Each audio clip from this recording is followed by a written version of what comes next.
This is my favorite story about my daughter. Last year, Ariel was being driven to Children's Hospital emergency room because she had a pain that couldn't be explained or controlled. It was late at night, it was raining, and it was cold. And standing at the end of the Telegraph Avenue off-ramp was this young guy with one of the signs for a handout. And he was cold and drenched to the bone. And Ariel begged her mom to stop despite a green light and roll down the window so that she could give this kid some money. She had a $20 bill in her pocket, which was money from, I think, one of her grandparents.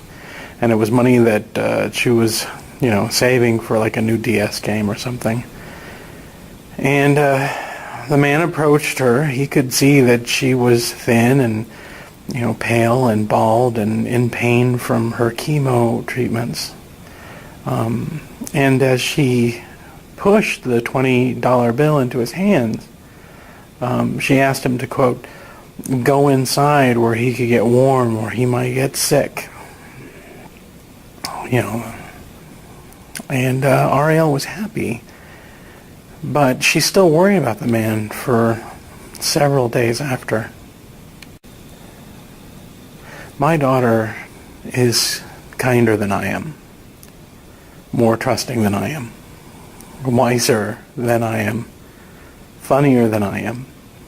She is my hero and the reason I get up in the morning.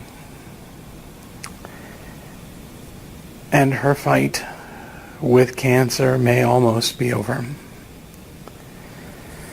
She's been in the hospital now for 3 weeks. She's been suffering painful headaches, and scans showed that one of her tumors on her brain was bleeding, and that there was a new tumor forming.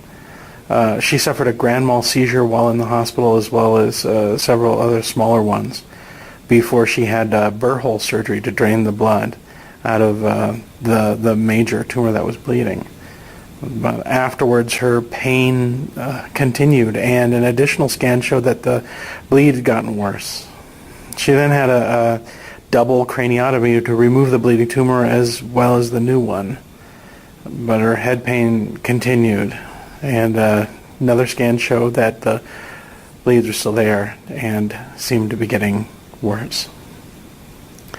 It was at this point that our oncologist told us that there were no other treatment options that they could offer, and that we should take Ariel home and be prepared for her passing.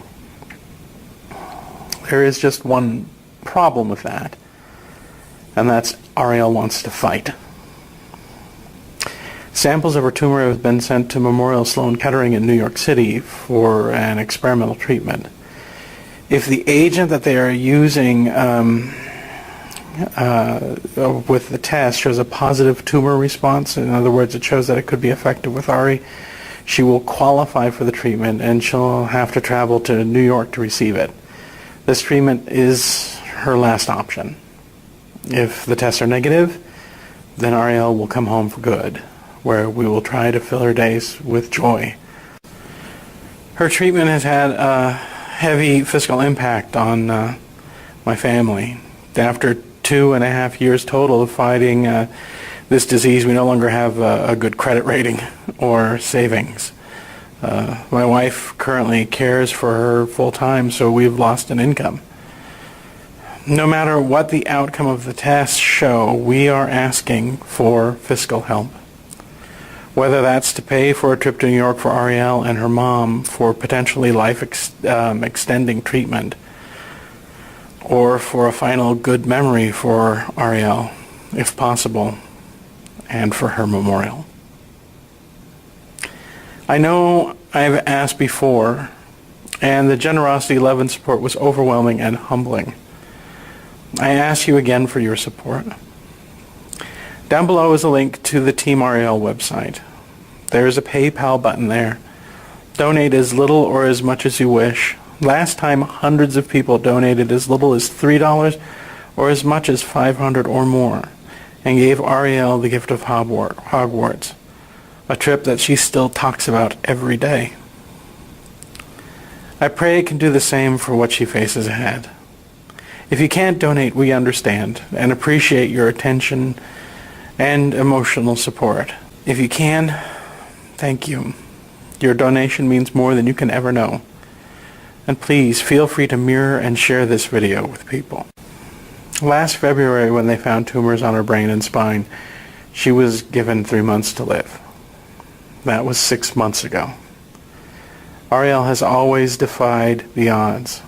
With luck and your help, we may be able to defy them further. Thanks.